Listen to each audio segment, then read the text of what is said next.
So good day. I am the reporter from Group 4, and the topic that I'm going to discuss today is all about affidavit of witness, affidavit of arrest, affidavit of desistance, and affidavit of denial.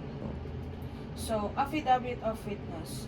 An affidavit of witness is a written sworn statement provided by a person who has direct knowledge or observation of an incident. It contains the witnesses' personal details, what they saw, heard, or experienced, and their truthful account of events. This affidavit is used to support investigations and legal actions through first-hand information. So this affidavit is essential because it establishes facts from someone who personally witnessed the event. It helps investigators verify the timeline, confirm details, and strengthen the evidentiary foundation of the case. Courts often rely on it to evaluate credibility and determine the direction of the case. So, affidavit of witness. An affidavit of witness is typically used in situations such as a bystander describing how they saw a theft occur.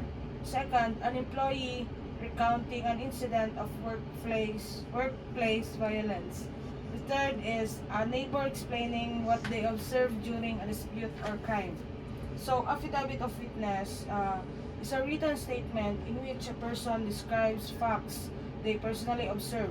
It made under oath or affirmation, meaning the witness promises that the information is true. The document is usually signed in the presence of a notary public or another authorized official. Courts often use affidavits as evidence when live testimony is not required or practical. So the second topic is affidavit of arrest. An affidavit of arrest is a sworn document executed by law enforcement officers detailing the facts and circumstances of an arrest. It includes the suspect's identity, the offense committed, the officer's observations, and the legal basis for the arrest.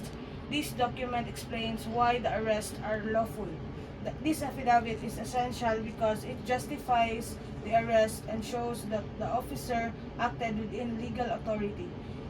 It protects both the officer and the arrested person by documenting the procedure.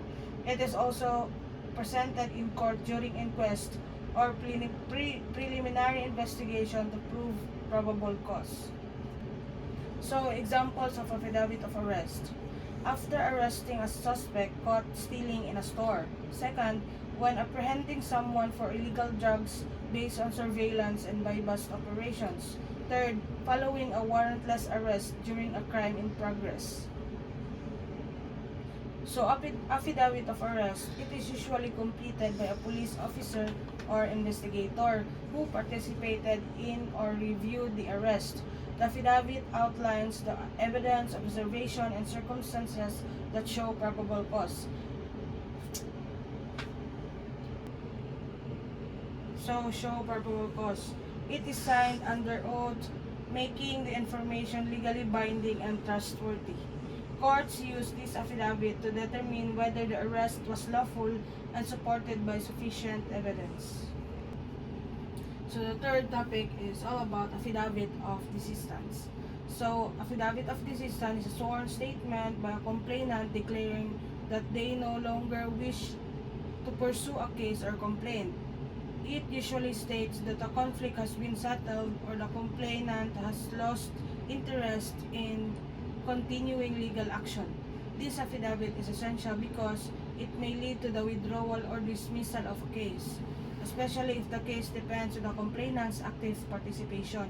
It prevents unnecessary use of court time and resources when the complainant no longer cooperates. It also avoids further conflict between parties. Affidavit of desistance, common situations where this affidavit is used. A complainant decides to settle a dispute with the accused in a barangay or private mediation. Second, a victim of a minor offense forgives the offender and chooses not to continue with the charges. Third, parties reach an amicable settlement in a family or property dispute. So, the last topic is all about affidavit of denial. Affidavit of denial is a sworn statement by an accused or respondent denying involvement in an alleged act or crime. It states that the person did not commit the offense and often explains their whereabouts or provides alternative facts. This affidavit is essential because it gives the accused a formal opportunity to defend themselves during the investigation. It helps ensure fairness by recording their side of the story. It may also be used to refute weak or inconsistent evidence presented by the complainant. So, examples of affidavit of denial. A person accused theft explains they were not at the scene when the incident happened. Second, an employee denies involvement in workplace misconduct. Third, a driver denies causing an accident and provides their own account of events. So, affidavit of denial is a sworn statement where a person formally denies an accusation, claim, or allegation made against them. It presents the facts and reasons supporting their denial under oath. This document allegation made against them.